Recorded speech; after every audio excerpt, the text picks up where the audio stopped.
This is the music I've selected for the Hot Coffee and a Siggy holiday episode.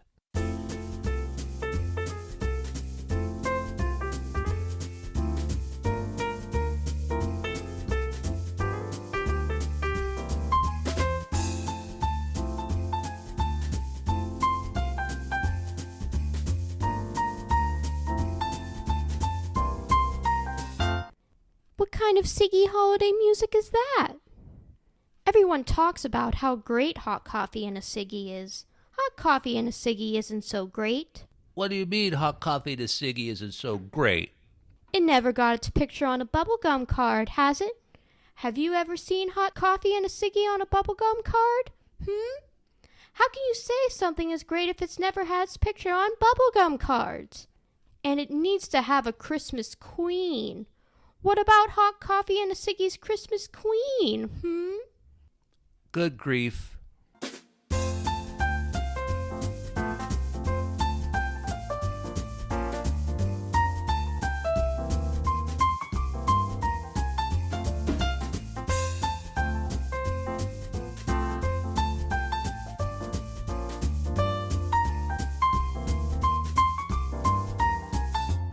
We're back. And we're about to create the Hot Coffee and a Siggy holiday episode. Boy, are you guys stupid. What kind of podcast is this? Talking about holiday songs, and they aren't even most people's favorite songs? You were supposed to create a good podcast. Can't you even tell a good podcast from a poor podcast? I told you they'd goof it up. They aren't the kind you can depend on to do anything right. You are hopeless, guys. Completely hopeless. Rats. You've been dumb before, Pat, but this time you really did it. What a crazy podcast. I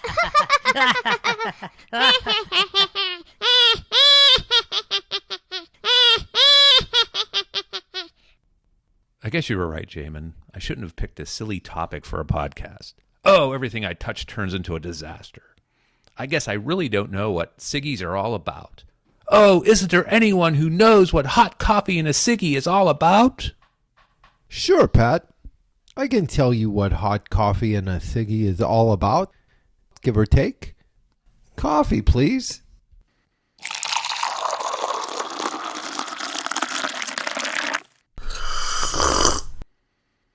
And there were, in the dank hot coffee and a Siggy recording studio, two ancient podcasters abiding in their chairs, watching over their playlists at night. And lo, the Google webmaster came upon and confused them. And the anger of the Spotify censors shone hate around their intro music, and they were sure afraid. And the webmaster said upon them, "Fear not, for behold, I bring you listeners of minimal joy, which shall consist of at least a dozen people or so.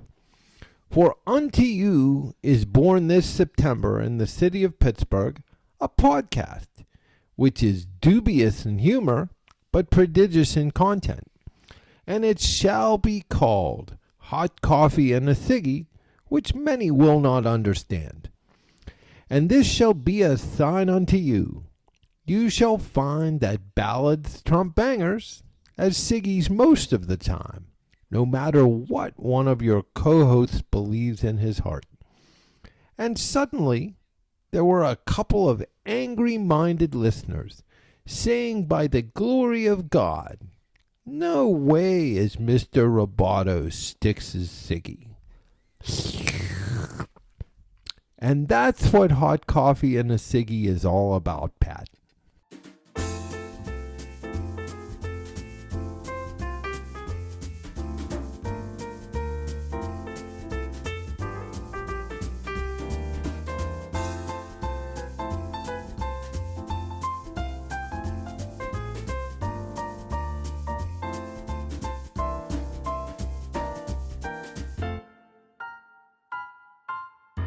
Ah, joy to the world.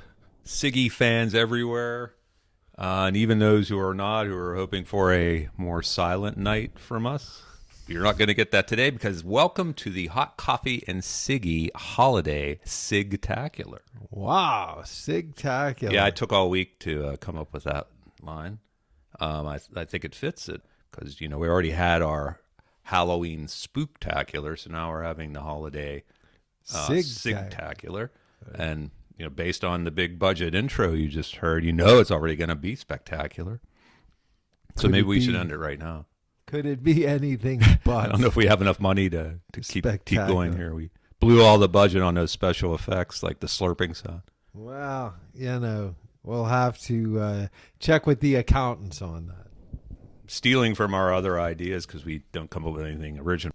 Recall from the Halloween Spooktacular that there are actually a fair number of mainstream artists that have a holiday song as their Siggy. So in the spirit of giving, which we're recording this on Black Friday, so in the notifications we've been getting flooding on our phones to go out and shop, instead of doing that, we dug into the playlists of these multitude of artists to define the holiday Siggies just for you.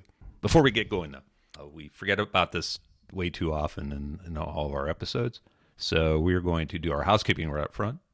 And being that this is Hot Coffee and a Siggy, we have a very special coffee to feature today that Jamin provided. And I have to have the bag here because I had never heard of it before. I never did either.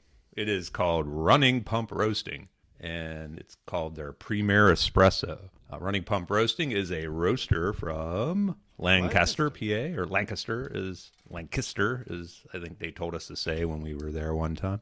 It's not Amish, is it, right?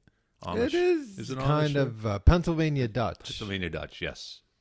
This is a Premier Espresso that is derived from Central and Southern American beans. Its blend is taken through a deep 449 roast. What is that deep 449 roast, Jamin? It's below the 448. It's 448, so 449, whatever deep. it takes, right? It's deep. It has flavors of pineapple and cocoa. And you can actually taste a little hint of the pineapple. A hearty, sweet finish. I would say pineapple and cocoa together wouldn't be such a great thing, but it really is effective with this coffee. It's very good. You never had chocolate-covered pineapple before? Well, I don't know if I'd want it ground up in a drink, but Well, maybe in a smoothie. Well, I'm surprised they don't have that at Pulp. Have you ever been to Pulp? No. Pulp is like the smoothie version of Starbucks. It's this Oh. big expensive chain for. Is it local here? It's not local. It's a national chain, I think. It opened up But I near mean, the is there Starbucks. one here? Yeah, it just opened up. It's in Siebert Shopping Center, McKnight Siebert, which is in Pittsburgh, northern suburbs of Pittsburgh. But it's a chain, and they have them, I guess, all over. My daughter loves it because she's of the new generation. Next time I get a hankering for Aladdin, If you need maybe a, I'll go. need I'll a- go over there. If you're in the mood to spend $9 on a smoothie, then. I'm in the mood to spend $9 on anything. But that is our coffee. It is very good, actually. We're enjoying it today, and we're already both on our second cups of that. So thank you for providing that. Sure.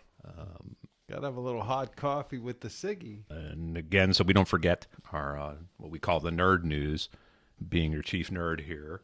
I wanted to announce a couple very exciting things technically for us that were have been archaic here, just going in the bare bones, having our podcast simply on YouTube. And in the meantime, we've actually gone live on Spotify with our podcast as well. Yay. We had a little wrinkles with that.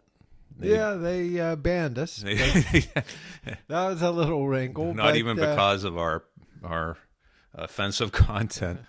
They claimed that our intro and play out music we weren't licensed for it, even though we obtained it from a free use license free site. And then we argued with them, and they found the error of their ways, and they've recently reinstated us. So we are back on Spotify. So if you didn't like the fact that our Spotify playlists were on Spotify and our podcast was on YouTube, you don't have to worry about that anymore because we're on Spotify for now anyway.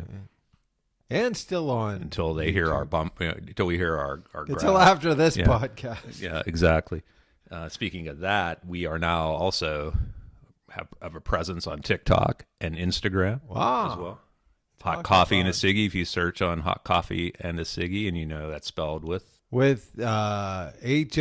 HOTAND or hot coffee.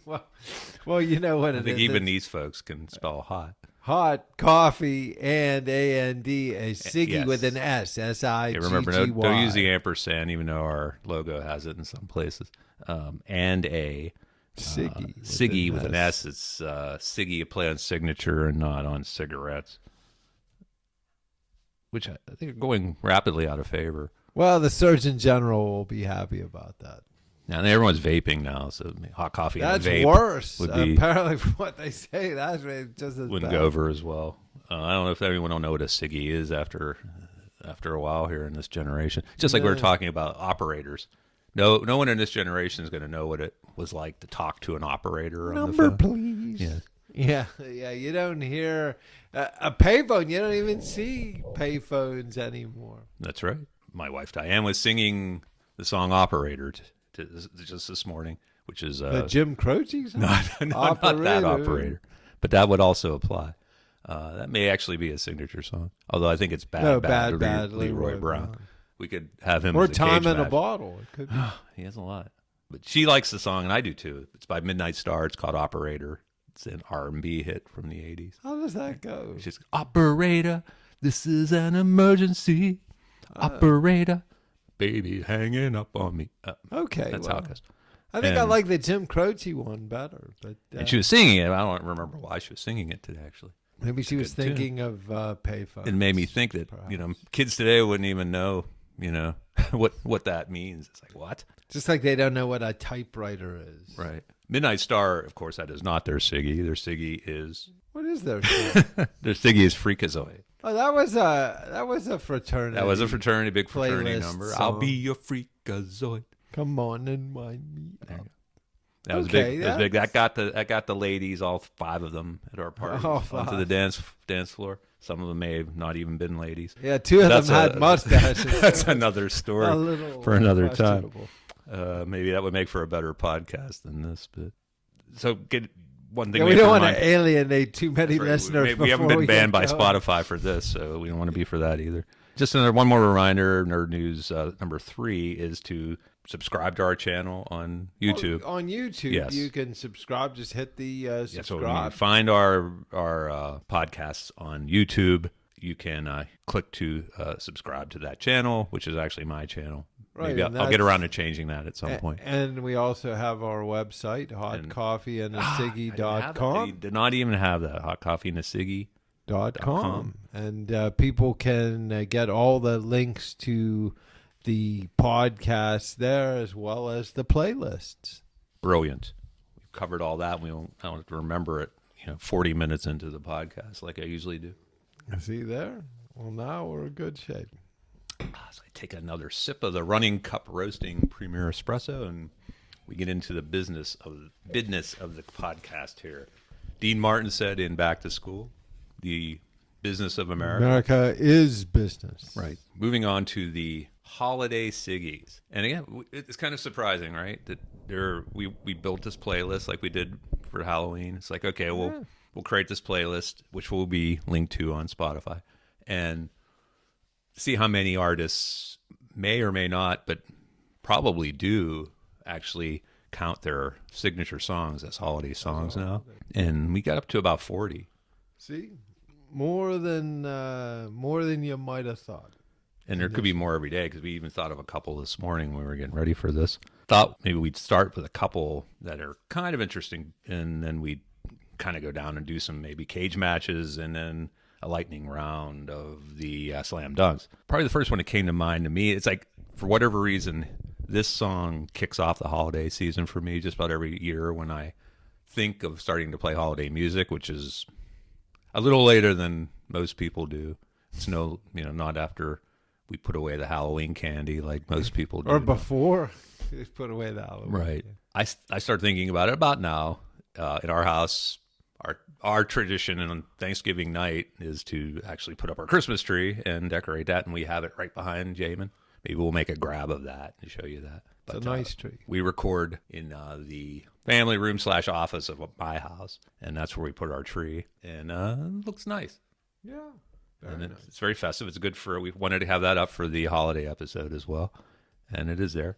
Maybe we'll feature that on Instagram or TikTok. But Andy Williams, the most wonderful time of the year. That's the one that clicks in my head when I start moving into holiday music mode.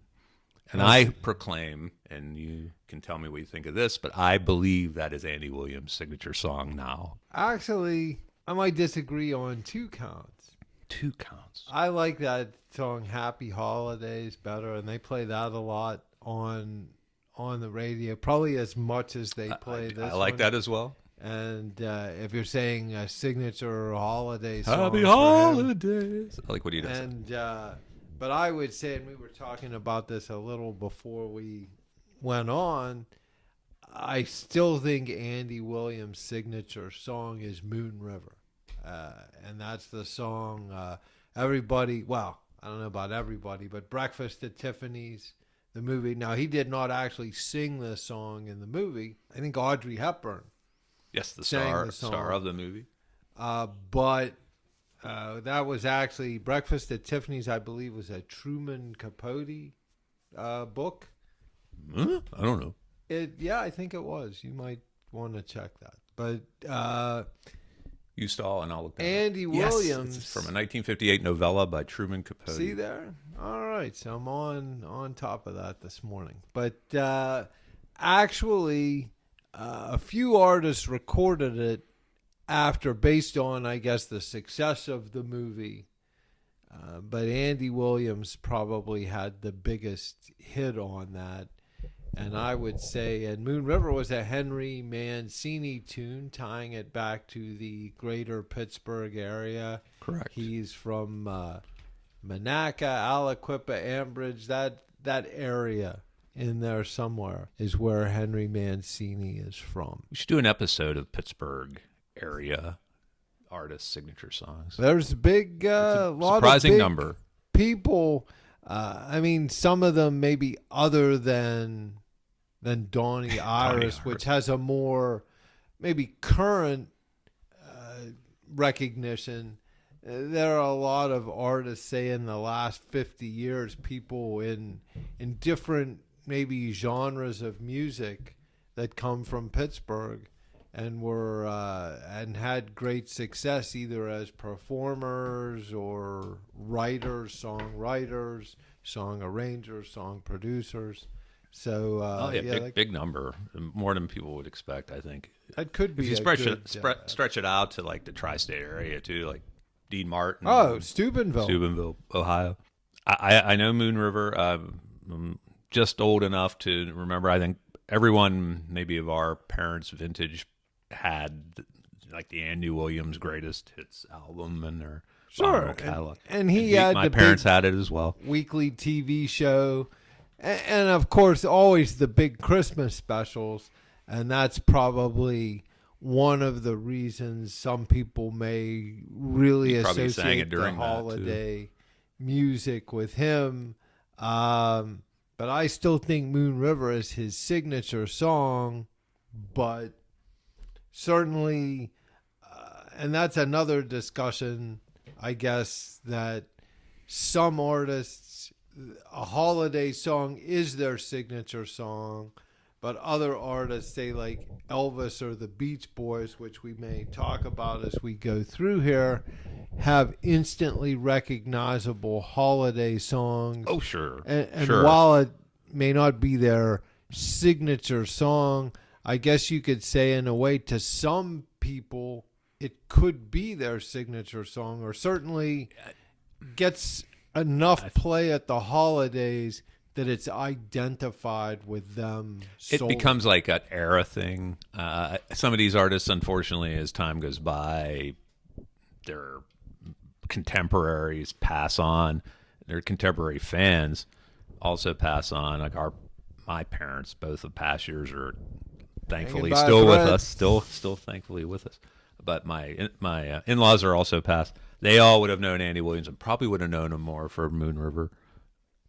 Unfortunately, this era, when you hear anything by Andy Williams, you're going to hear one of those two holiday songs. And that's true. And he has others. He has a whole catalog of holiday songs as well. But most wonderful time of the year and happy holidays. Yeah, I think Happy Holidays. That's Manhattan Transfer had a Christmas album. I don't That's know right. how many years ago that was. But they had that was the opener was Happy Holidays. Happy In fact, Holidays. don't you remember we went to Yeah, see them many moons ago. at See what I did there? We went to see them Duquesne, do at a AJ holiday Palumbo concert. Yes. Center, and they Which is called sang something the else now. Christmas album, and they did some of their other songs too. It's a shame. I don't think they're still together. I think they finally. Their Ga- Siggy, of course, gave it would up. be the boy from New York Boy. City, I would say. Not, That's what I have it as, anyway. What was the one? I like that song. Something with coffee in the title. There is a. See, you don't even know the title, so it can't be their Siggy. But I hear I know the what you're song. talking about. I know. It's like, oh, yeah, I know. Yeah, it was a good song. That the Twilight Zone. But Actually, that could be their signature. That's a good song, too. But the boy from New York City was like their smash. Like, they came out of, it seems like it came out, they had been together for a long time. And they came out of nowhere, and that was boom, boom, boom, boom, doo. Okay, thank you. Thank you very much. And they're for not even on our For list, not Tim. spitting at me for that.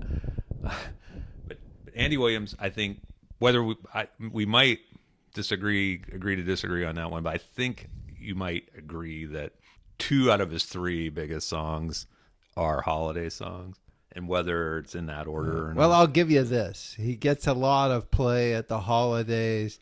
Probably Not much other time. Probably, yeah, right. Unless you're, I think that WJAS went off the air in Pittsburgh. The sound of your life, greatest hits of like the 40s and 50s. All So- their DJs died. That's probably why. Yeah, that was Jack Bogan and Chili Billy That's not funny. and some fossil named Jack Wheeler. They were like old Oh, we're getting guys there. So Sued yeah, by that, Jack Wheeler's estate. That Get in line. So yeah, that you're right. Andy Williams ain't getting a lot of play on mainstream radio. Probably on Sirius though. They're probably one of those. I've heard it already. I've heard it a bunch of times in just the last week or so. But I mean, even on some of those easy listening channels, wonderful time. they might play some non-Christmas Andy Williams. Maybe. Well, it depends on the channel. Well, like one of those easy listening channels. 60s on 6, maybe. 50s 50s on 5. on 5 would Yeah. probably play it. Well, Andy, if people think about Andy Williams and they want to comment on if they think he is still in the secular world with his Siggy or if he's moved over to the holiday side, let us know at our email, which is Jamin. Which is hot coffee and a Siggy at I'll gmail.com. have you know we actually got a fan message about a week ago. Did we really? Yes, we did. Wow. You- Hey, well, all you- right. You know who sent it, so that's A guy I work with, That's Greg. right. Yeah, he shout out was, to you, Greg. complimentary of our podcast. I know it's shocking, but I thanked him profusely for that, probably more than he expected. Maybe moving it into a more modern realm as far as Siggy artist, Mariah Carey. Mariah Carey is, you're not even a huge fan, I would say, of Mariah Carey, but I think you'd agree think she's that'd a be pretty, safe still to say. popular mainstream artist.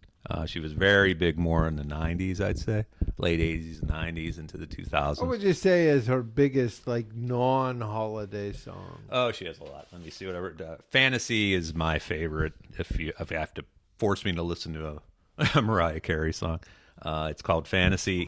But I have to admit, the main reason that I prefer Fantasy actually samples the song "Genius of Love" by the Tom Tom Club, which is an offshoot of the Talking Heads, one of my favorite groups from the 80s, and 2 members who split off, Chris France and Tina Weymouth. Chris France is actually, well, he's not born in Pittsburgh, but he graduated from Shady Side Academy in Pittsburgh, tying things up together with what we were talking about with a bow quite nicely. But anyway, Fantasy is a very good song in its own right, but it samples from one of the best, Genius of Love, which is a genius song. And just because I'm feeling so charitable at the holidays, I will include Genius of Love on our Holiday Siggy's playlist, although it's not remotely at all a holiday song. And neither is Fantasy for that matter, but I just like it, so it'll be on there. Hero is a big song. It's a kind of a ballad, kind of a big bombastic. My wife Diane is a Mariah Carey fan. Always Be My Baby is probably what she likes the most. There's another big song of hers called Emotions. She's been big on the pop charts for at least 30 years, off and on. I couldn't prove it by me, but I'm not listening. She's kind of a diva, what they call a diva now. You know, I think they had a big diva concert about 10, 15 years ago, and she was the highlight of that. Wasn't Cher? Cher was in there Cher. too. Yeah, sure.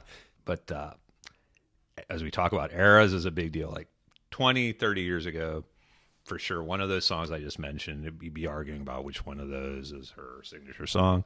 Probably Hero. That's one of those big songs, like I Will Always Love You by Whitney Houston, that kind of thing. Whether I like it or not, which I don't. Which actually was a Dolly Parton song. That's correct. Whitney Houston. That's right. I don't know who wrote Hero. I'll have to look that up. Yeah, However, I couldn't tell you. it's a big anthem type song, kind of along the lines of Celine Dion, the theme from Titanic type song that I also don't like very much. But as the introduction to our podcast informed you, I'm probably a dreamer in that regard, that the banger should beat the ballads. So most of the time that does not happen. Mariah is, in the recent years, probably exponentially, she recorded the song All I Want for Christmas Is You good 20 years ago, I think. Yeah. So it's not like a new song or anything. It's become a Christmas It's almost standard. like a modern staple now. It's like one of the first 2 or 3 songs you hear all the time when they start playing holiday music. Is like do do do do. It has that little beginning with the little keyboard stuff. If you listen to one or two other versions, she kind of screeches at the beginning, "Here it is," or something like that. So Diane informed me of that, but I haven't heard that version of it. All right, I don't believe she told I me have that real hardcore Mariah fans know that it starts that way. Wow. And that is appropriate, especially if you're hearing it for the first time at the holidays. That song is to a point that it becomes annoying. You start to hear that one after every 2 or 3 songs, and when you're playing it in a shopping mall or in the supermarket, or you Yeah, it put gets on a lot of the play. holiday station on the radio or on Sirius, or if you just play a random playlist on Spotify or Apple Music. It's like do do do do do do do. It's like okay. But I think they even had she's had a Christmas special on TV based around it. Might as A well movie on the Hallmark capitalize Channel, on, I think. On the song. It worked for Jimmy Buffett Absolutely, with Margaritaville, so I suppose it could work for her. She started out, one of those stories in the music business, she got cozy with one of her producers, and namely Tommy Mottola. He kind of took her career along and got her recording deals and got her into the radio stations. But she undoubtedly has this amazing voice at several octaves, and people kind of know her for being able to go through the scales with her voice. And she does that pretty well in this Christmas song. And it's probably one of those things where I don't even think she recognized that it would become such a big deal. She just, like everybody else, when your career starts to ebb and wane a little bit, you try to hook on with a holiday, a religious, or like we talk, or a country song. Yes. Something. So I guess the holiday song, and if it hits, at least one time a year or one period a year, they're going to play it constantly.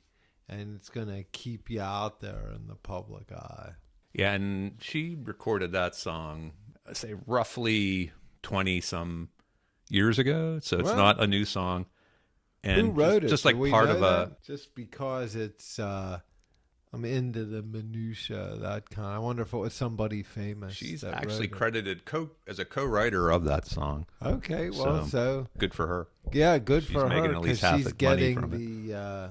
getting some of the royalties. That's where the money is. That 1994, so right around there. It's even older than maybe I remember, but I think it was tossed out there. It was played like with all other songs, like you hear the Eagles play it at Christmas time. Bells will be ringing, and it would get its play. But in recent years, it just like kind of took off, like much more than any Christmas song. Maybe one or two others I can think of that we'll talk about. Well, But it sounds modern. It does. It definitely does. And and people want that's that. what people, I think, sees on the younger generation. It still has a more modern sound. Whereas when you listen to something like an Andy Williams song, although I think those arrangements are still pretty good too, but yeah, that's a more modern classic. There haven't been a lot of good modern original Christmas songs. I mean, there's a lot of remakes of old Christmas songs, but I guess you could call that sort of like a modern holiday standard. Yes, in that fact, the New Yorker magazine did call it one of the few worthy modern additions to the holiday canon. Now I'm thinking like the New Yorker magazine. Like the New Yorker, hey, all right. You have some goofy cartoons now too. I'll tell you what, and if they want me for a guest byline, I'll be happy to give them something. The song sold over 16 million copies, and it's considered the best-selling Christmas song of all time now in the U.S. Wow. Even more than White Christmas. That's what it says. Although White Christmas, I think, was in the yeah. Guinness Book of World Records at one point as the most recorded song. That and Yesterday. Yesterday. Yes. And I believe that's probably true. I don't think many people try to take a shot at this song. No, probably because of her not. octave, and they can't match that. I've heard a couple other versions of it, but mostly it's her version if you hear. But you're right. A lot of people will sing White Christmas. And that is definitely Bing Crosby's signature song. As speaking of another artist who has a Siggy as his signature song. But for sure, All I Want for Christmas Is You has been a slam dunk for her for a long time. Whether she probably, we always say the artist isn't necessarily like their own Siggy. They don't like that it is their Siggy. They think they're above it, or they think I tossed this tune off. I'm thinking she's okay. I think she's perfectly fine with the. I don't think that's the with case the bling with bling of this song being so popular. It's just that she probably in her mind and heart was thinking, this song isn't going to be anything more than some, Christmas song that I toss off here in between my other albums. But lo and behold, it's become a monster. So much so is that Mariah Carey is now called the Queen of Christmas because of that song. A song that's reminiscent of that is by the group Wham. Wham, of course, is George Michael and Andrew Ridgeley, and no one ever thinks of the other guy. They just think of George Michael, but he's pretty integral to the group if you read any history about Wham. But Wham is that's another era thing. When I first put the list together of signature songs, my thought about Wham was that "Wake Me Up Before You Go." Yeah, was their biggest I would song. have said that. And it's like, our litmus test. If you walk down the street and accosted people and said, "Hey, Wham, what do you think of?" Most of them, I still think most of them would probably say, "Wake me up before you go." Yeah, they start hearing that playing. I don't know that their Christmas song, although here again, maybe "Careless Whisper," which is a ballad, so that could be. Yeah, I forgot about that song. But and a lot of people would probably argue with me on that. However, as the years have gone by, Wham broke up a long time ago. George Michael passed, so he can't record anymore or go out and perform anymore, unless it's like the AI. yeah, which don't rule anything out anymore. But I listen to a lot of oldie stuff, and maybe too much. I should get more into the new music, but 80s in particular, even there you don't hear as much Wham anymore. And conversely, when you're listening to holiday music, more and more you hear their song "Last Christmas." Yeah, that's become a sort of a fixture part of the on canon, holiday channels. And that's another song recorded way back. It was in 85 or something, 86. I don't think they intended that to be anything more than throwaway song. And very similar to the last one we talked about, the Mariah Carey song. It went along. It got played. Since it was a newer song, it got into the rotation in the holidays. I don't think any artist, unless they're a religious artist, really thinks that their holiday song, and they've all recorded probably at least one or two. I don't think any of them think that that's going to really go beyond just the season, or even, Probably, 20 years from now, people will still be playing their version of that particular song. Typically, it's not a standard when when they record it. It's not their version of Jingle Bells or their version of White Christmas. It's a new song, and that becomes their song. Then it's not just it's another person who copied White Christmas. Right. This was one last Christmas that no one had performed before, and it fit their brand very well. It was, it's crooning kind of 80s melodrama of Wham in it. It was a lot like Careless Whisper at Christmas time. It got played over the years, but again, last 10, 15 years, Last Christmas has become like this major song. It's almost like it grew in strength over the years rather than the opposite. And I think so much so that as you hear less Wham over the course of the rest of the year. Well, that's why all the Wham fans are coming out at Christmas time. They're like, we're desperate for something Damn it, from we haven't Wham. heard George Michael all year. We got to hear him now. It has that right tempo. It has appeal. It's slow enough that it kind of appeals to the people who like that tempo. And it's not so slow that it makes you want to strangle yourself like some of the other ones I mentioned do. But it's really taken off. And again, I'd say right up there with All I Want for Christmas Is You. 1-2 punch when they start playing holiday songs on contemporary radio, pop music radio. Those two, probably every 5 or 6 songs you hear one of those two, whether it's good or bad. And that has sort of transcended them into having Last Christmas as their Siggy, I argue. I won't disagree with you on that, not being a huge Wham fan to really I'm say. actually a pretty big fan. I'm going to say, I'm going to throw off Last Christmas for Wham because I don't like Wham. I mean, I actually like Wham. I don't know if like the 80s channel on Sirius, if they're playing a lot of Wham. Sometimes I listen, sometimes I don't. So I can't say. They probably throw a couple on there somewhere in the rotation. There was a time, especially in that transition when Wham broke up and George Michael was like probably the biggest solo artist for a few years. Faith and I Want Your Sex were his big songs. And Wham basically was 2 guys and one of them sang. And he became the solo singer. So is there really Wham, George Michael? Is there really much difference there? I would say big fan. Sort of like big Phil Collins and Genesis. Kind of, yeah. It's sort of like that. Whereas Wham stopped and George Michael began. And I don't know if most people know where the twain shall meet. The other guy took a job at the service station pumping gas. Maybe not.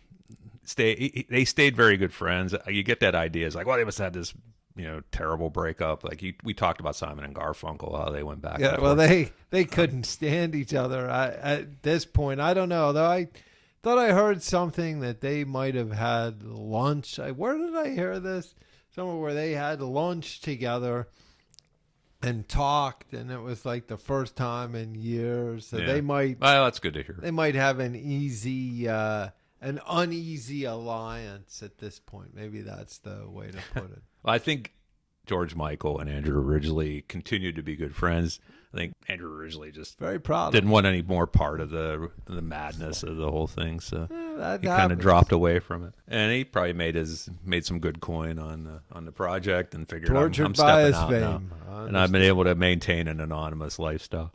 So I think we can agree that maybe Wham has indeed transcended hit Siggy's to a holiday song. Adult contemporary. Again, if you disagree, hit us on the email.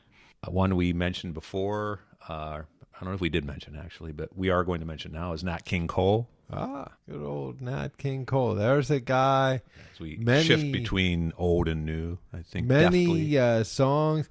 Now, some people, I think he had a little bit of a more recent recognition. When I say recent now, it's maybe 20 years ago when his daughter, Natalie, did a duets album with Nat. Who, of course, who might have been kicking and screaming if he had known it was going to be happening. Posthumous deal, and that's what happens sometimes with those performers. They do everything they can to distance themselves from their famous parents, and then when the hits dry up, how can I stay relevant? Well, let me record an album with my dead dad. And that was with AI now. You were mentioning earlier, it's very possible, and even Paul McCartney does it now. When he's in concert, he does a little like with John Lennon. He'll have John Lennon up on the screen, and he'll kind of do a duet with him. Well, posthumously, at least they sang together at one point. Right. They were Nat and Natalie did not really do that. He wasn't necessarily trying to distance himself from John. Well, he was at a point there. But, yeah, I mean, but Nat King Cole, Mona Lisa, Love, what's Unforgettable. Yeah, that's what I still think these days his signature song could still be one of those. I say it's unforgettable. And he actually started out, he wasn't really a singer at all, more of an instrumentalist, piano jazz player, the Nat King Cole Trio. The guy was like we talked about, Glenn Campbell was a hell of a guitarist. Nat King Cole is a hell of a piano player. Moved into some singing and had easy listening. Probably was as big as like Frank Sinatra, Dean Martin in the time 50s and into the 60s. I think he died, maybe it was cancer, like in the mid 60s. It's a long, long time ago since he's been alive. Sort of an untimely, but he had a hell of a career. Passing. Yep. The guy had a weekly television show. Was one of the biggest stars of his time. And, of course, since we're talking about Christmas Siggy's, I would say the Christmas song written by Mel Torme, The Velvet Fog, another... The Velvet Fog, Jerry. Another, recognition on Seinfeld and... I think that's the tops. Night Court. Yeah, Night Court, yes. Harry's favorite artist, had a picture of him. So Mel Torme stayed relevant in references into more modern times, even though I believe he has also passed away, Mel Torme. That was another guy, very talented singer, piano player, songwriter, drummer. Absolutely. The guy could. I had to be reminded of this looking this up for the show. Big shoe for the. It sounds better than podcast. He had my parents were big fans of Nat King Cole, and they had Nat King Cole records. And although they did not a big musical family, when we did play music in the house, it was typically stuff like that. They play Nat King Cole albums. My dad was a fan, and probably subconsciously maybe I was fighting it, but I became a fan myself and liked all these songs.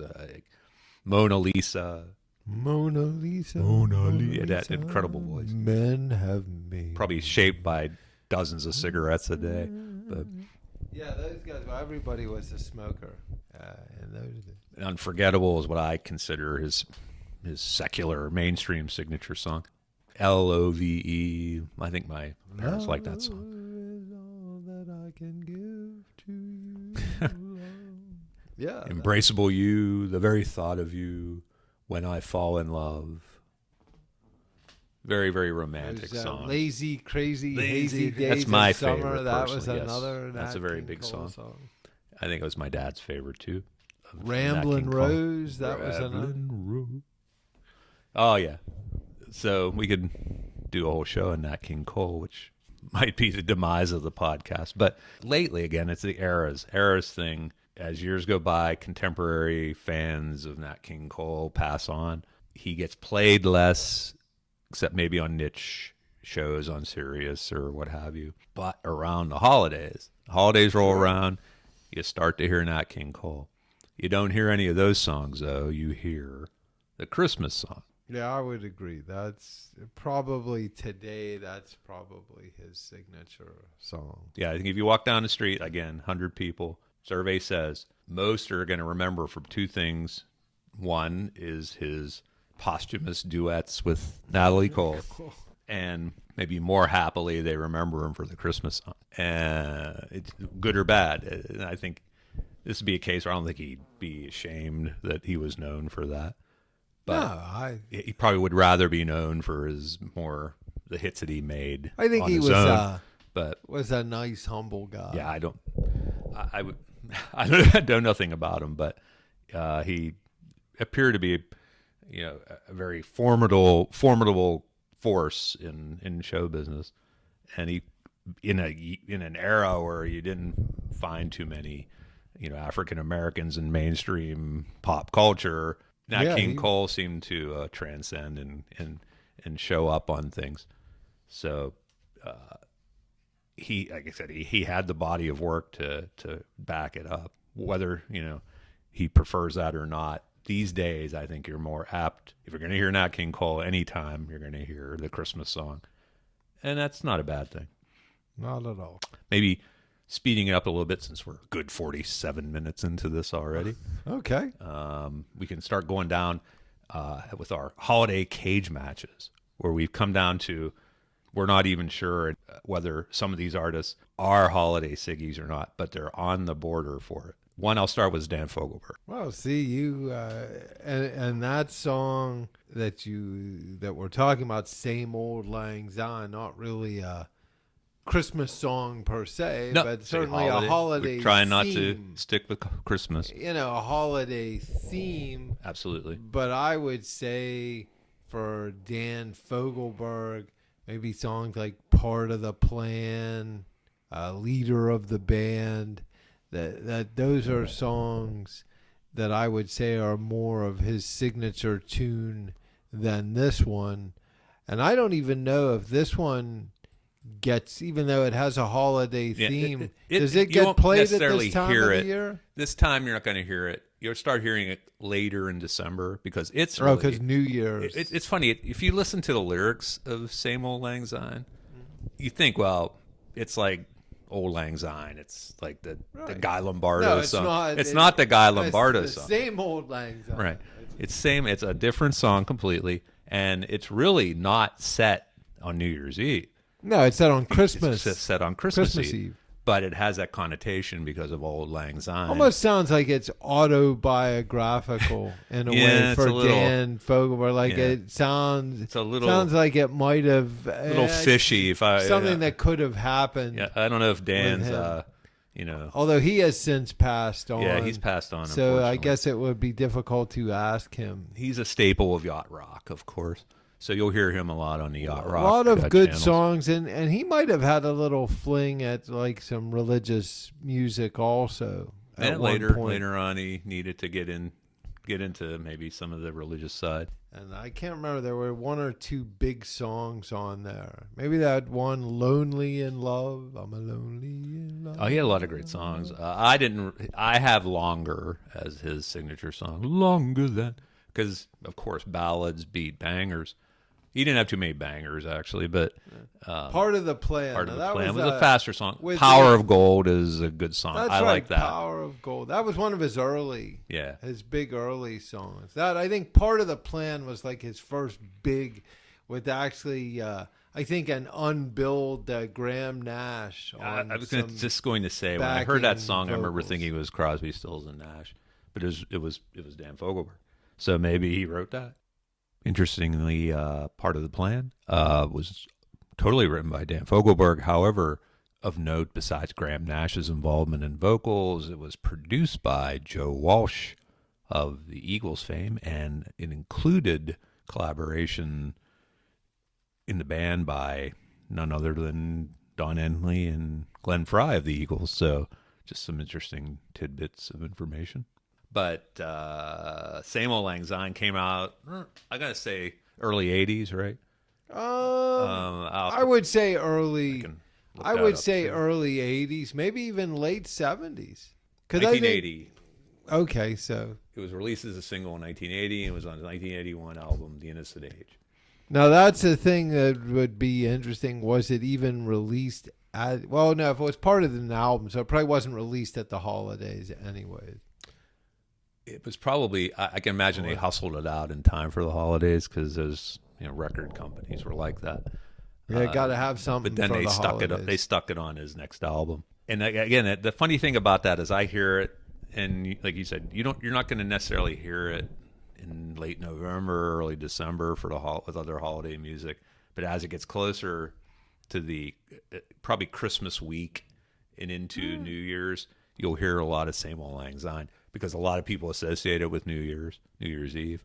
But it's not. It's about Christmas. It's about Christmas Eve. It's where he met up with this old girlfriend and this very unlikely scenario. In the grocery store, yeah. He's apparently some, very famous musician, yet he's shopping. He's shopping in Kroger's on Christmas Eve, and he runs into his old girlfriend, and they get drunk in the car in a parking lot. Yeah. She has kids at home. Just like, come on, what's going on?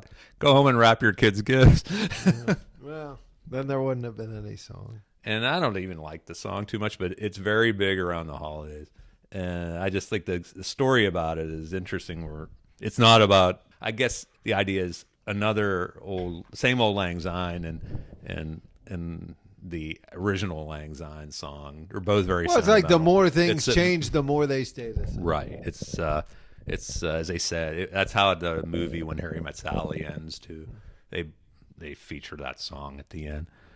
And as she said, it's about old friends, and that's about this song.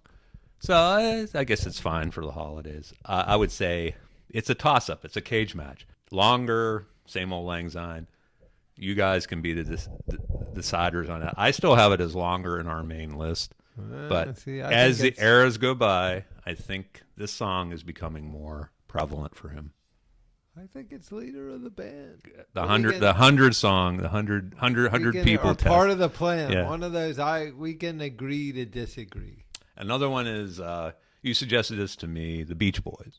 Yeah, the Beach Boys. I think as time goes by, Little Saint Nick goes by. Even though the Beach Boys are still performing, the Mike Love led Beach Boys, the villain of the piece there, Mike Love.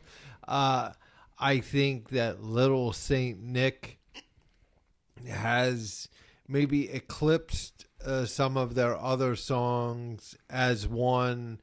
If you would ask people of certain, here again, generations, maybe the current generation, they'd probably associate this with the Beach Boys more than they might Good Vibrations or Surfing USA or California Girls or whatever, because they probably aren't aware of those songs. I thought that was a little crazy actually when you suggested that when we first started talking about that, because we had our Beach Boys discussion in one of our earlier episodes, and we covered how many. I mean, we even thought we'd had to break them up into eras because they had such a prolific body of work.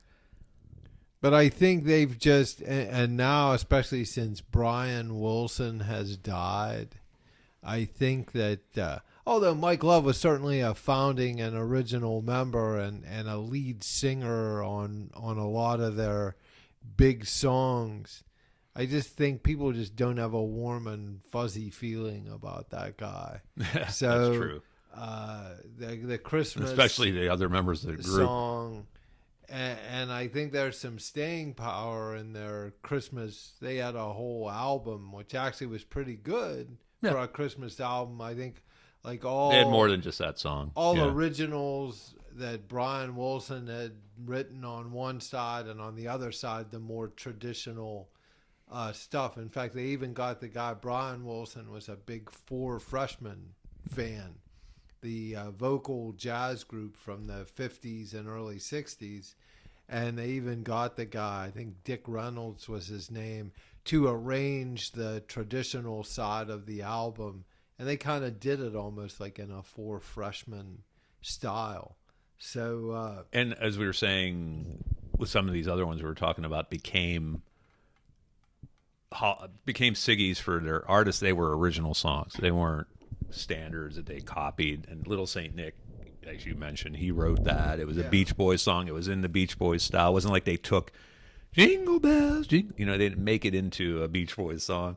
It was an actual. Although they did a pretty fits good very version well of, into their canon. Frosty the Snowman there on the backside of I'm not saying they can. They can't belt out a good standard, but Little Saint Nick, if you compiled, and you probably could, it probably is out there, a Beach Boys greatest hits, it could be on there as like one of their great hits because it just is up there. I Get Around, and you could hear Little Saint Nick as part of that any time of year. So that's what it came down to. Has that become their signature song? And as years goes by, I bet it will. I think you could make a case that if it's not there yet, it's getting there. Mm-hmm. Another one, you're less familiar with it. I'm not even all that familiar with. My daughter's more familiar. Ariana Grande. Yeah, I'm on very shaky footing with Ariana Grande. Other than I'm familiar with the name. She's a gigantic star right now, mostly because of the Wicked franchise, the movie. Well, I've heard of that. And the Wicked sequel movie has just hit the theaters as we recorded this. And in fact, my daughter and my wife went to see that movie a couple days ago, and defying the negative reviews it got, they said it was pretty good. However, she's one of the big stars of that, and she's been in the last 15 so years, she's been a big pop star, a TV star. She crossed over. That old though, is she? No, I don't want to be. I don't want to guess without looking up exactly how old she wasn't is, one of those like started out with some kiddie TV show on Nickelodeon or something. Absolutely, she did. Oh, really? She wasn't a child, but she was like a teenager who was in a movie or in a TV show, and then it was in a show called Victorious, and then she had her own spin-off into that called Sam and Cat. And I know this because Caroline, my daughter, was a big fan of those shows, and we'd watch them on Nickelodeon all the time. And she, like many stars of that kind, they had them get into pop music. Miley and Cyrus. Yeah, exactly. They had them recording music to kind of complement their success on TV. Of course, a lot of the parallel to that were some of the old teen idols, like from the late 50s, early 60s, people like Shelley Fabre, who was in a TV show, but she had some albums as well. They were singing, or that guy James Darren. So I guess that model had already been established. And absolutely. People were it's tried and true teenage stars. Catch these people while they're hot and get everything you can get out of them, because at some point they're going to flame out. Who's a Garden Party guy? Rick Nelson. Rick Nelson, yeah. Or Ricky. Ricky Nelson. Rick. So go back to that, really. Depending on the time of his... he was a guy that was apparently, as it came out later, tortured by his... fame. Of course. And, of course, he was on like a top-rated television show that started by his parents and had all kinds of hit recordings. It was a big record artist, and easy to see how you can become tortured by all that success and money and... I guess it becomes overwhelming. It's a terrible burden. You're being chased by your adoring fans, and you have no moment of peace, and you're also known for something your parents created. Yeah, and well, he got some peace when he started up with that Rick Nelson stuff. He's like, that'll change. And they were booing. Yeah, they wanted his old stuff, right? Well, that's what Garden Party was about, that song, I guess. That's right. He was and that actually pouring out his song, soul right? about that. Yeah, and Rick Nelson ironically and became a big hit for him. Canyon Band. Yeah. I don't know if Country Robert rock, Nelson that made was any. like the that was start on, of the you country probably hear rock. that on the Dwight Yoakam channel. Yeah, they played that. They play his early stuff too. Right. It's late. We gotta get on home. But Ariana Grande, she's had a number of pop singles. She's been very successful. TV, movies, pop music. So you got to give her her due. And it's been a while. She's been at it in at least 10, 15 years. Good for her. And she's really on top of things right now as far as success. As far as a signature song, talking about this with my daughter when we compiled this list, I consulted with her on some of the newer ones that I'm not as confident with. She's with me on this, that Santa Tell Me is at least a good argument for being her signature song. She has a number of other pop singles, and they get played a lot more than I would hear because I'm not listening to those. Well, not surprisingly, I'll go along with the both of you on that one because, as I say, I'm on shaky ground with her. Originally, when I put the list together, I try to get the biggest names that I can in new music, and I consult with her on that. And she's on there, and I have Into You, which is a single for her that even I've heard, and I have heard it on different mainstream sources, not just contemporary streaming channels or anything like that. But as we were compiling this, my daughter said, Santa Tell Me is played a lot more probably than any of her other music is. Well, see there, then that. And that is a big song. I've heard, you hear it. It's entered probably the modern canon, as they said in the New Yorker.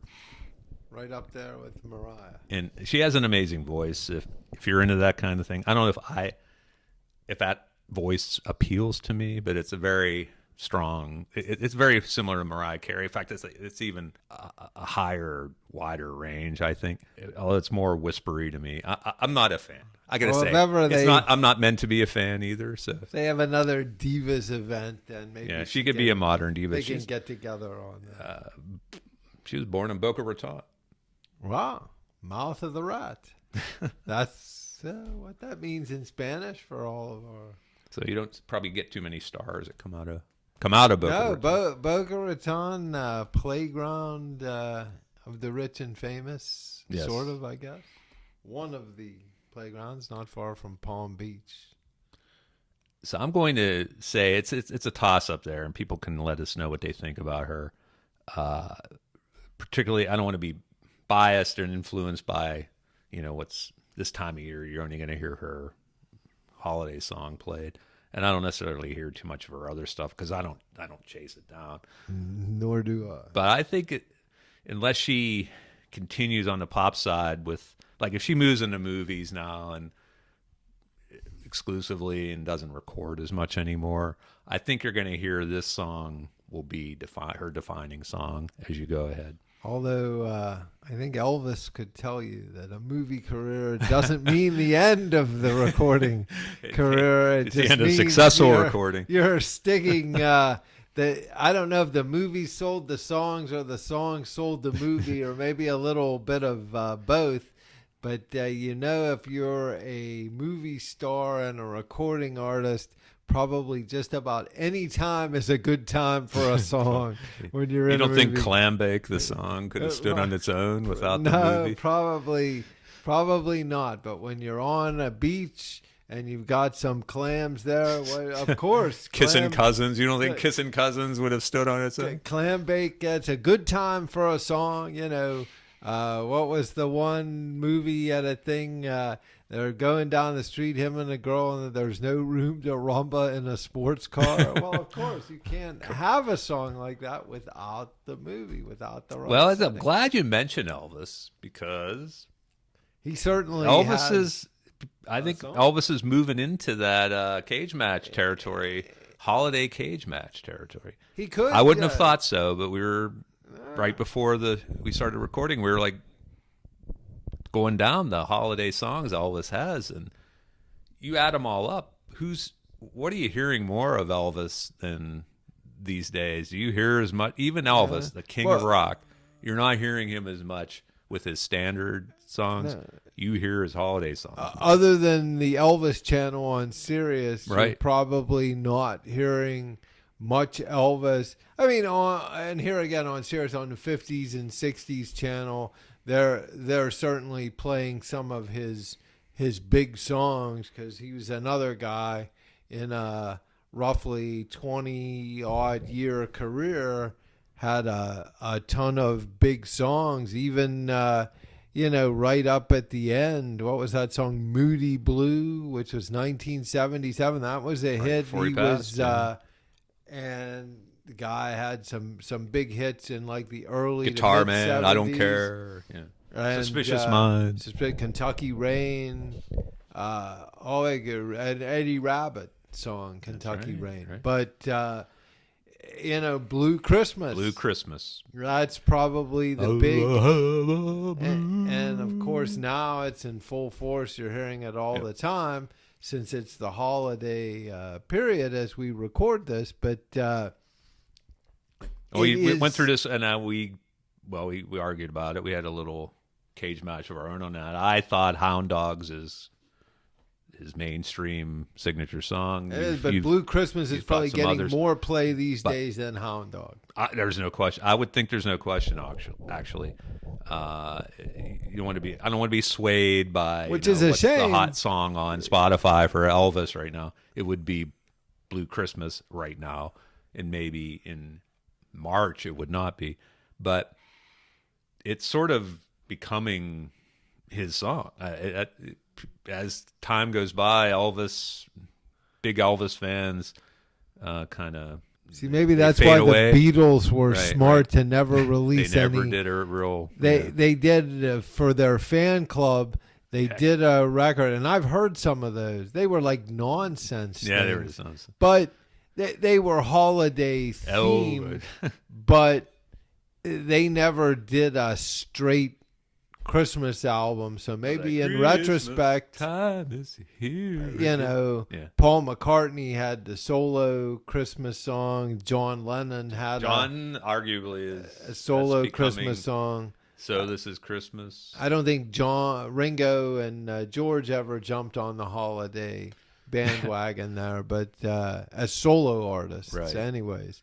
So maybe in retrospect they were smart. If it weren't for Imagine, I think John Lennon's signature song would be that holiday song. And you might, here again, make a case, although Imagine probably still gets some play on mainstream stations. I'll bet that Bob FM even throws Imagine on every once in a while. So I'm not ready to make Elvis one of these holiday Siggy. I don't think he's quite a holiday has been as of yet. But Elvis is getting there. I think Elvis is getting into that territory, and maybe it's blasphemous to suggest it, but time goes by. All is what's being played and what isn't being played, and you're not going to hear Elvis too often on just casual hearing. Not on mainstream pop or rock stations today. Maybe a country station might play one of his 70s country tinged kind of songs. Here again, that's where things like Sirius pick up the slack with the Elvis channel, or certainly he's getting some play on the 50s and 60s and maybe even 70s channels. Yeah, the niche channels, sure, but you don't even just go into you'll go into a place, you'll hear mixes of 60s, 70s, 80s, even today songs. You don't hear much Elvis. At holiday time, you hear Blue Christmas a lot. You hear all his holiday songs, his big holiday songs. Like I said, my favorites, Santa Bring My Baby Back to Me.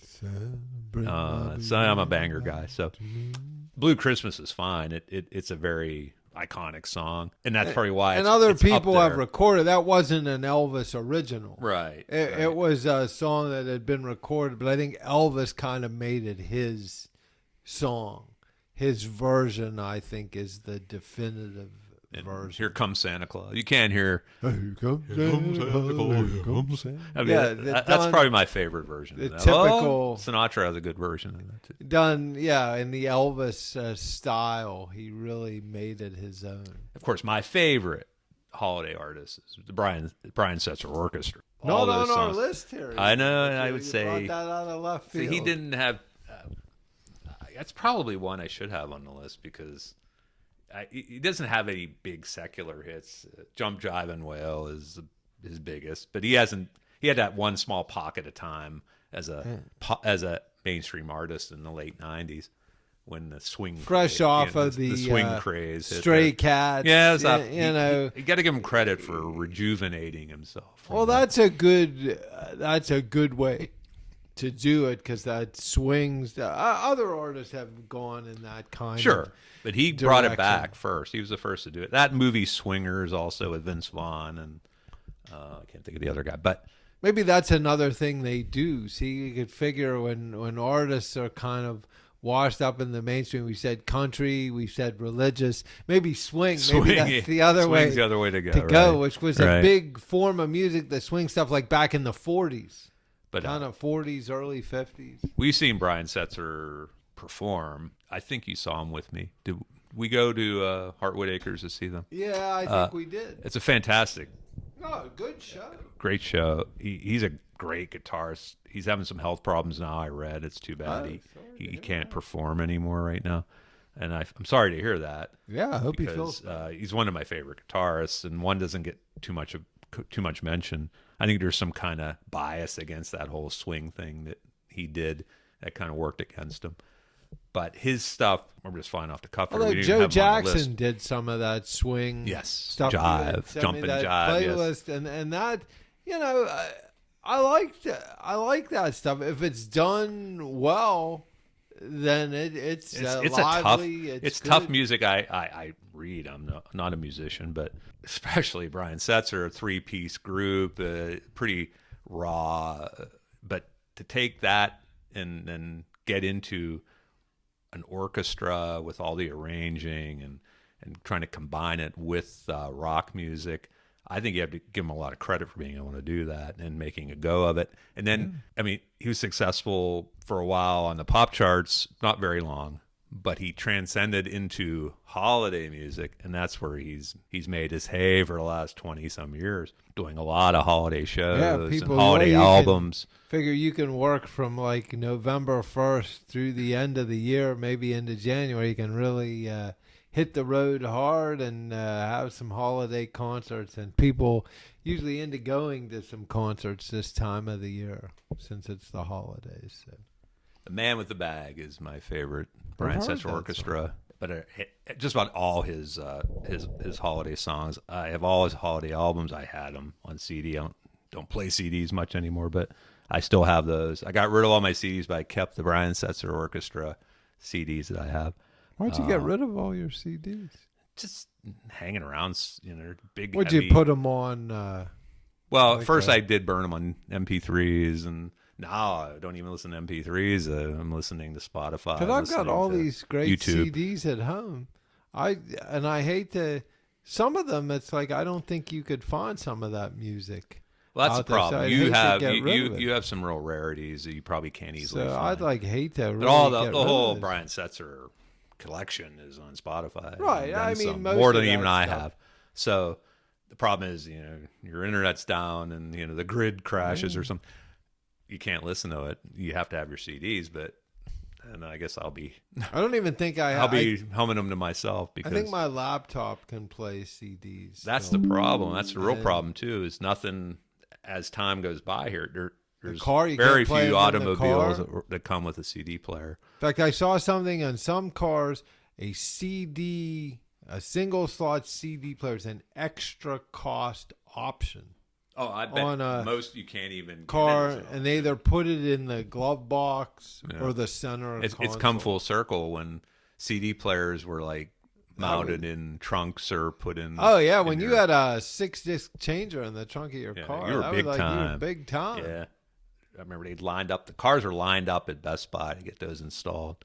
I was one of them. I had it put into my. I had a car that had a couple cars. My '95 Maxima. It had a little remote in the front, but it had the changer in the back. I had a couple cars that had the changer in the back, and then it was like there was the changer in the back and a single slot in the dash, or one where all 6 you could load all 6 into a single slot in the dash, so you didn't have to go into the trunk even.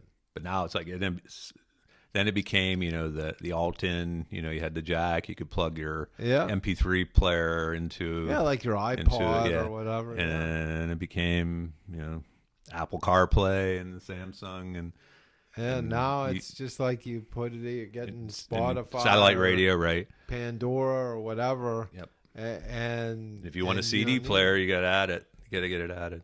Yeah, if you can add it, but it's probably an extra cost option. In the house, too, it's like fewer and fewer people even still have their DVD players hooked up to their TVs or streaming everything.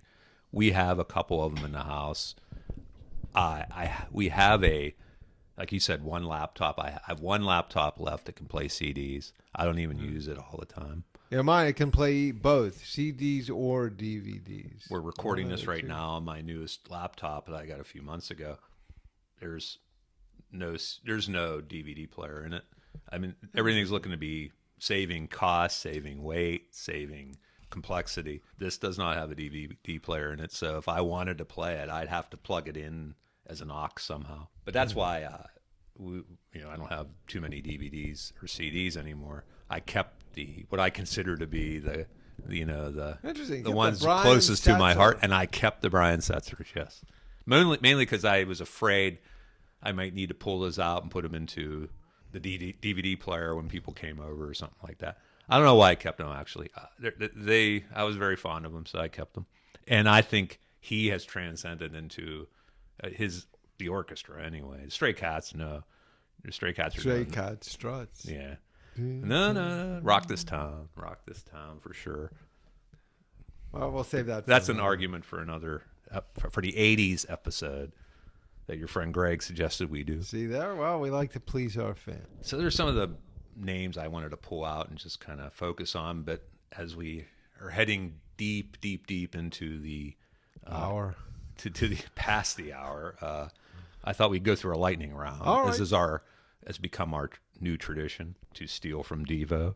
Ones that I would consider to be slam dunk holiday Siggies, were the artists by far, in my opinion anyway, and I think you would agree on most of these, their main signature song is a holiday song. First one's Adam Sandler.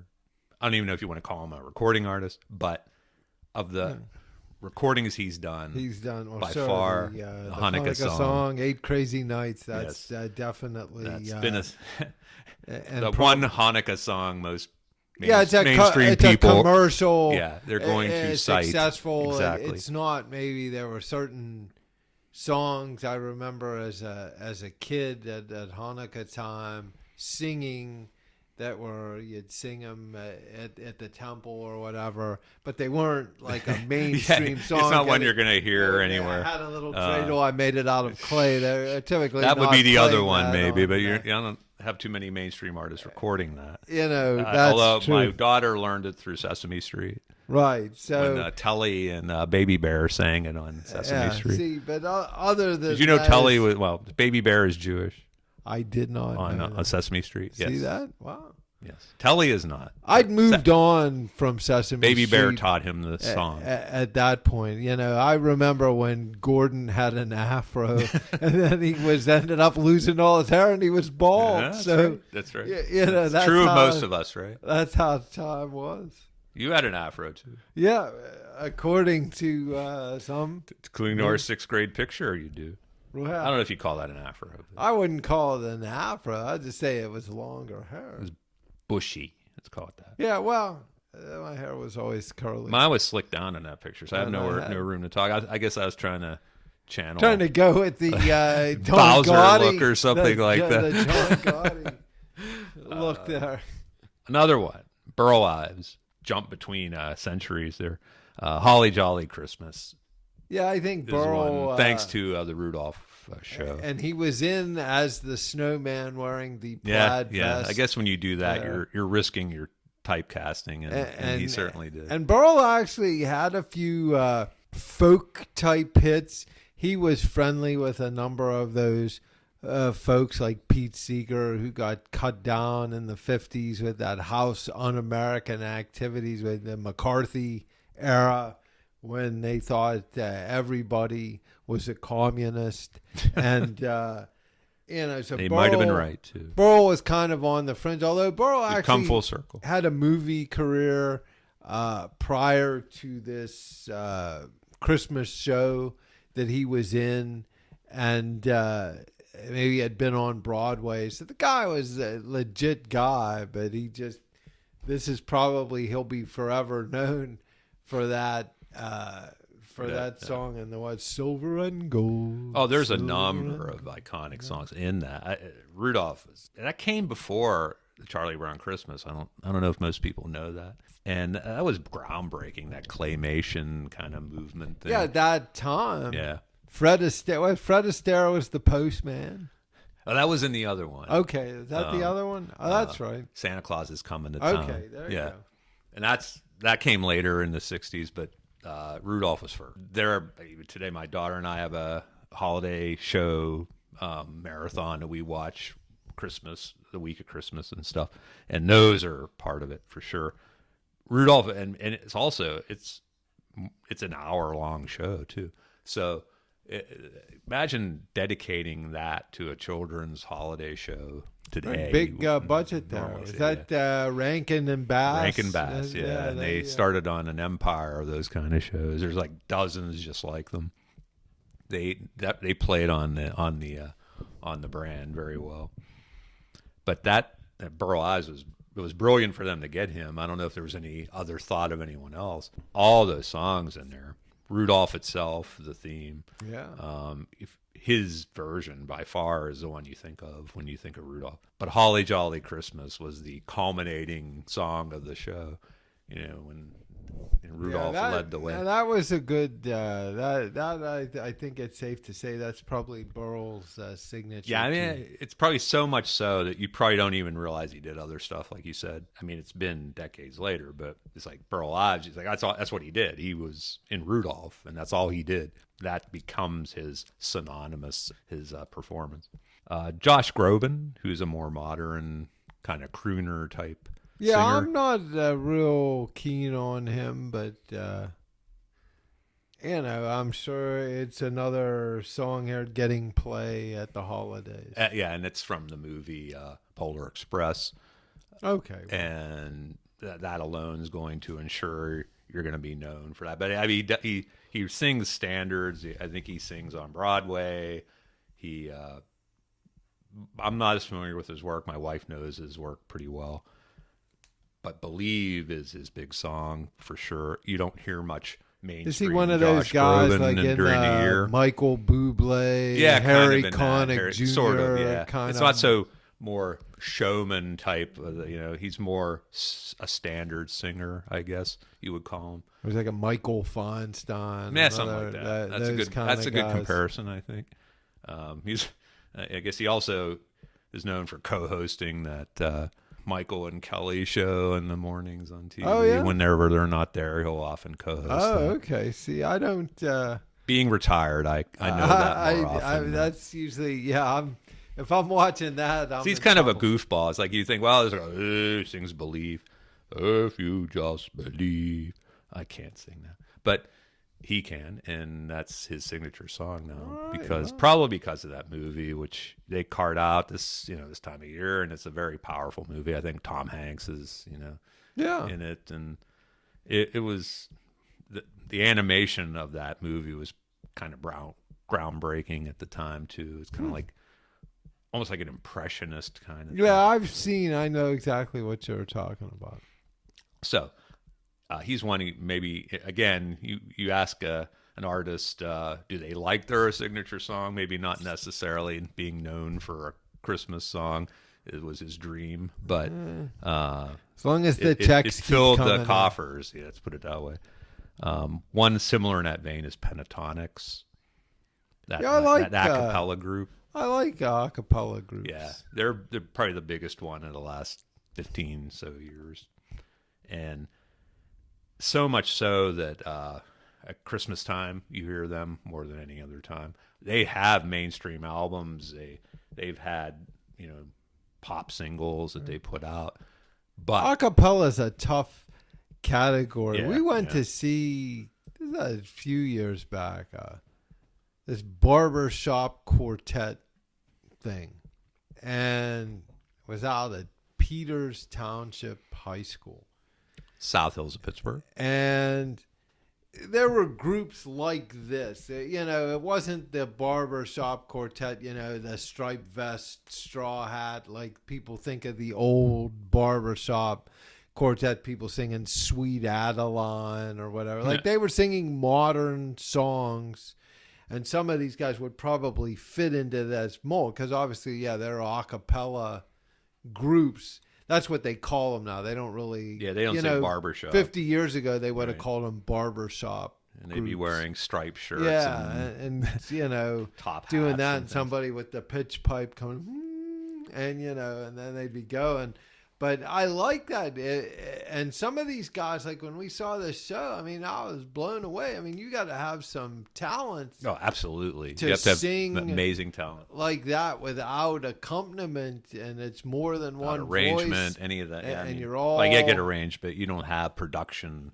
Trying to stay on key and everything. I mean, that's you got to have a good voice, and you have to be really sharp musically, I think, to do that. So I can appreciate that form of music. I like harmony, good harmony in music, and that. Well, so this group here, they spawned a lot of pretenders and have come and gone, but they have stayed. Actually, there's a modern group I like. Yeah, There's modern somebody group. there. It had to be a cappella for you. Well, but it's still a form of music. That's right. And it's popular. I don't know what kind of record sales they have, if that's it's one of those things that I don't know if they sell, but they perform, and they probably do very well performing. They particularly come to this time. They've been before. I haven't been to see them, but see, I remember. If they came, that's a group I remember hearing that they performed here. I'll have to check their touring schedule.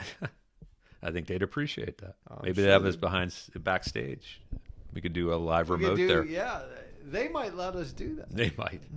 But Mary, Did You Know is probably their most iconic. They did dozens of holiday songs. They've had multiple holiday CDs. They had mainstream pop CDs too. Broadway tunes. They've done standards, things like that. We'll have to call them up on Spotify. Yeah, you'll find there's a lot more songs than you expect to sing when you see when you call them up. But again, they're very similar to, like we're talking Brian Setzer Orchestra. They're known for holiday songs now, and probably when they perform, that's what people are going to see them do. Maybe not in July or something like that, but if you went to see them in November or December and they didn't sing holiday songs, they'd be booed off the stage because they're most known for that, and there's a number of them. But Mary, Did You Know is probably their most iconic holiday song. So that, I would say, if you went up and down the street and said Pentatonics, that's the song. And you could ask them any time of year, and that's what they would say. Oh, that's that Christmas a cappella group. Well, they probably don't want to be known as that, but it fills the bank accounts very nicely. Jose Feliciano was big around our time when we were kids. Yeah, he, this is obviously, I don't think there's any argument from anybody, although he had, I think Light My Fire, like a Doors remake, which was a big song for him. Feliz Navidad, of course, is what we're referring to here as his signature song. And you don't hear Jose any other time. I think he's technically Jose, can you see? A country artist, I think. Technically, but he another in the fine tradition of blonde country artists there. Who's the other? Ronnie Millsap, yeah. And Ray Charles did a couple country albums. He kind of transcends styles like Ray Charles, I would say. But, did Latin, kind of Hispanic music. No, that was Ronnie Western. Millsap. Yeah, I was thinking of that song "Lost in the '50s" tonight, which was big in the '80s. But Jose Feliciano did the Chico and the Man theme. Most people would not remember that. Yeah, that was a good show, Chico and the Man. Yes, they will for Chico and the Man. Scatman Crothers and that. Jack Albertson. Freddie Prinze. The late Freddie Prinze.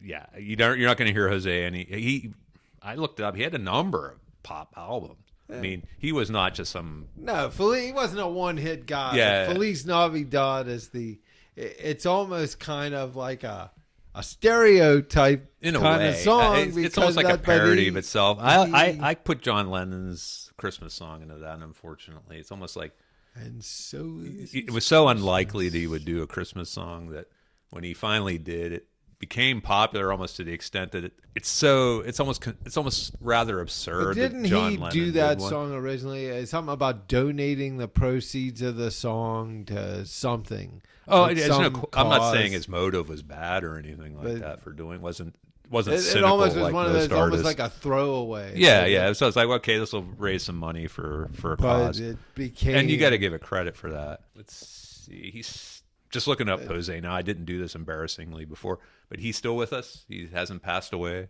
which is great to hear. He's 80 years old now. Still performing, I wonder? I don't know about that, That, but his biggest song, as you mentioned, his biggest secular song, if you will, is "Light My Fire." His cover of the Doors song. and that probably was like early 70s, early Yeah, to mid late 70s. 60s. Oh, I think really? 68. Wow. 68, yeah. So it's like he's been around a long time. I remember plain as day as a little kid seeing him on the Midnight Special, playing that Okay. song. Yeah, the Midnight Special. Wolfman Jack. Yeah, Wolfman Jack. Yeah. But Feliz Navidad became probably it'd be the only song anyone would think of. I doubt most even other than Feliz yeah, Navidad. esteemed music historians like us will know of "Light My Fire," but your slob on the streets only going to know Feliz Well, they're Navidad. going. And I'm sure Jose is probably not too broken up about it. Nearing the end, considering the introduction we foisted on people in this episode, a good way to end it with a Holiday Siggy slam dunk artist is Vince Guaraldi.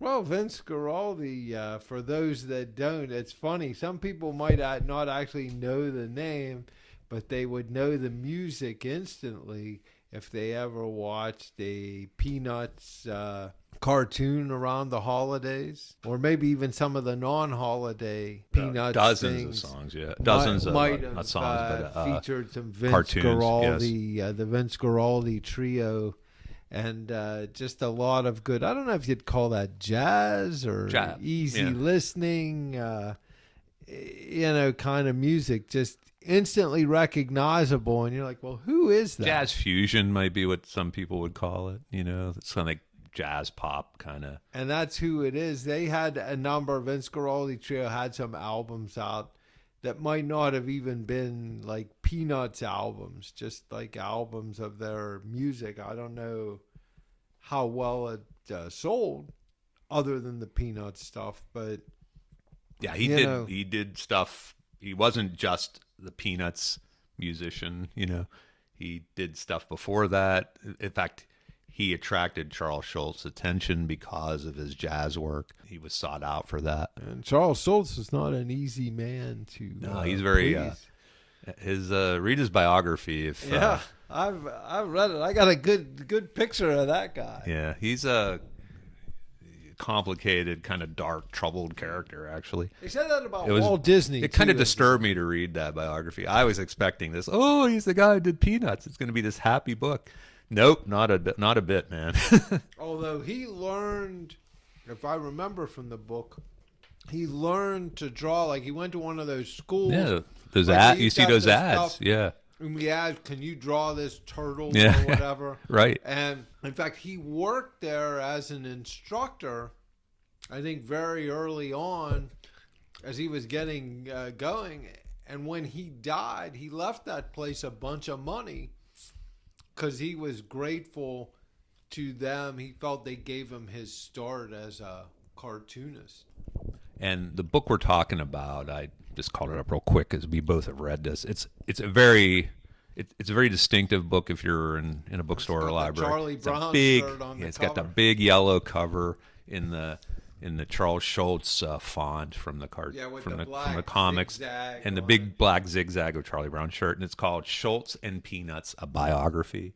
And I'm going to butcher the guy's name, but David Michaelis, I believe, is how you might say It's a that. big book. It was Yeah, long, it took me weeks to read that but book. very Very thorough. I thought a and- very good picture It- of a guy that people like everybody thinks they know who he is, but they didn't really. I read it, you think you know about somebody, but you turn out you read it. I didn't know anything.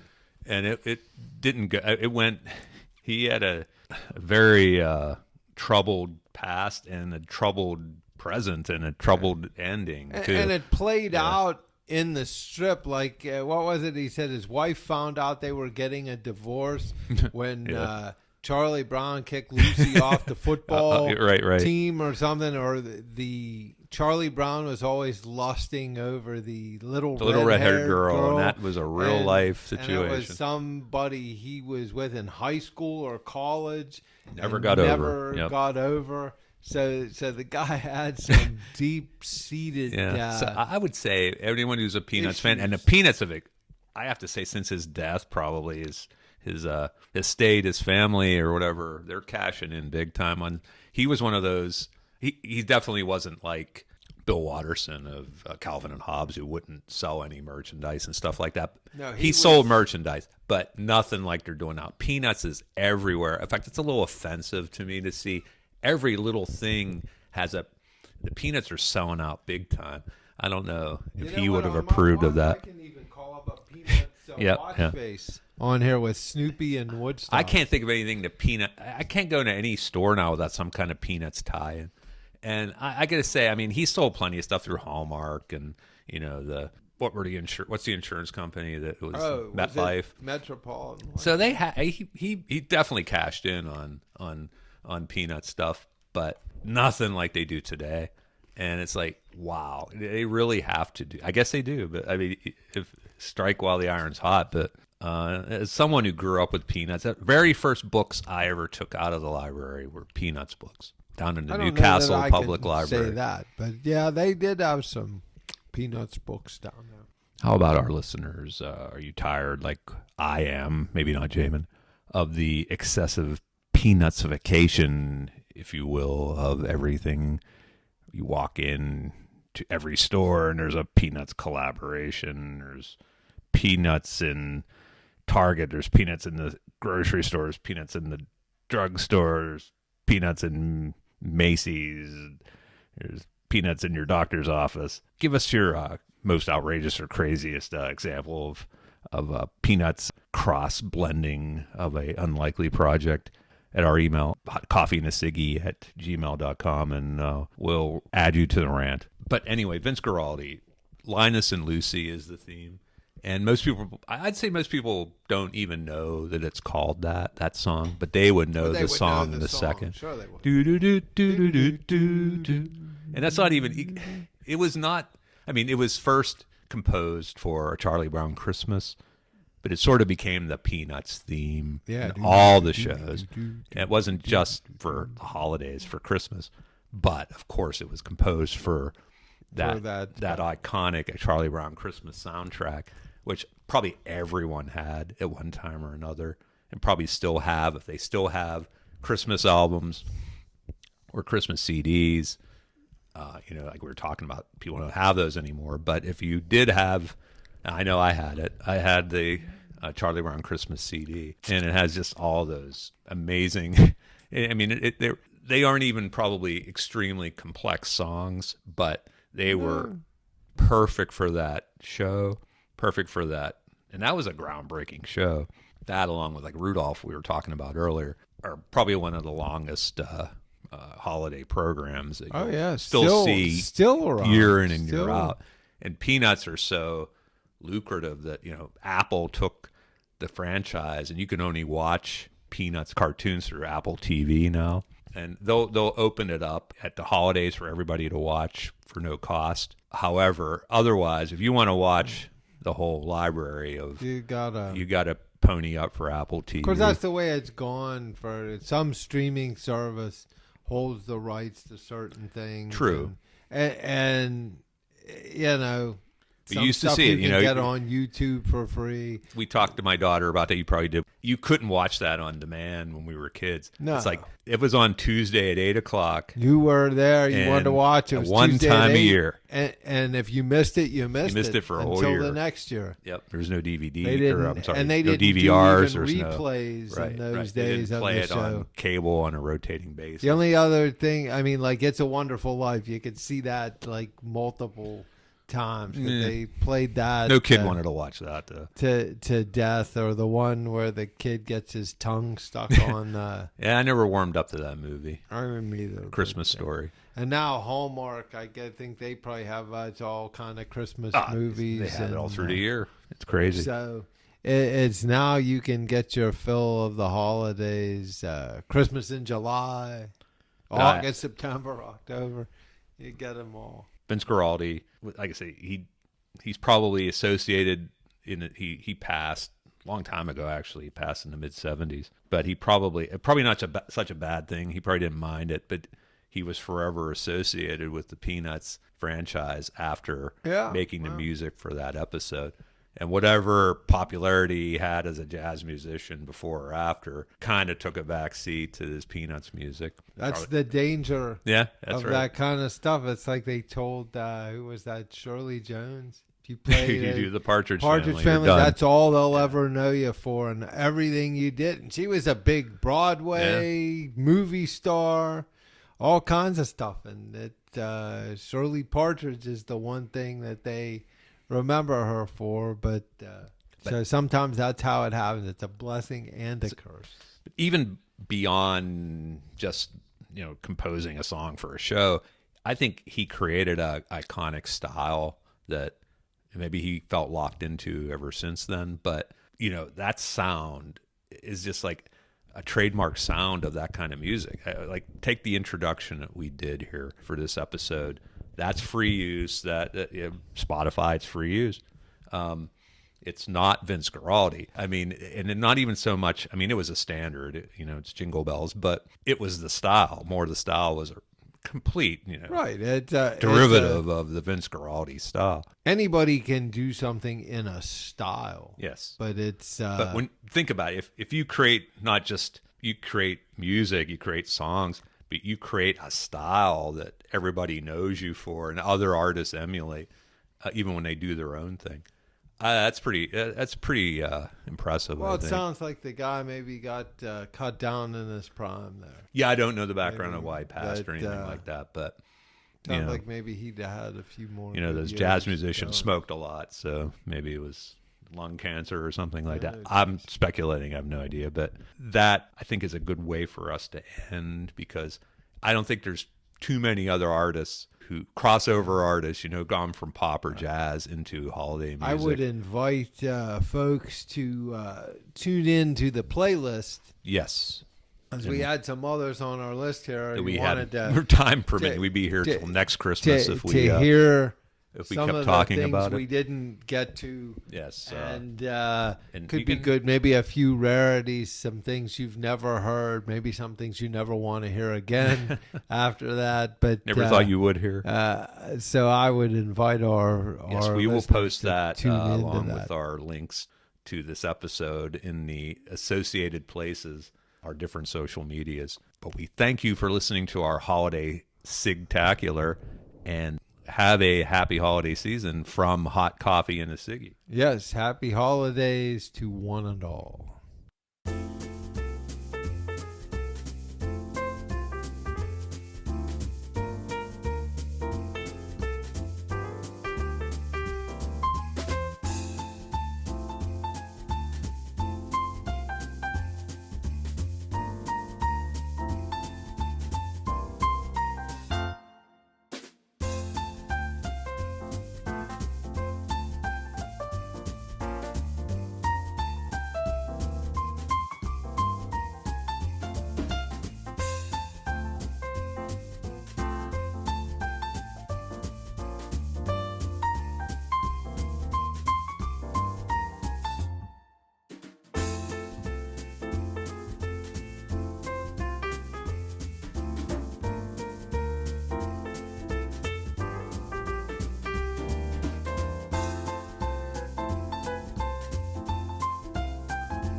All I want is what I have coming to me. All I want is my fair share.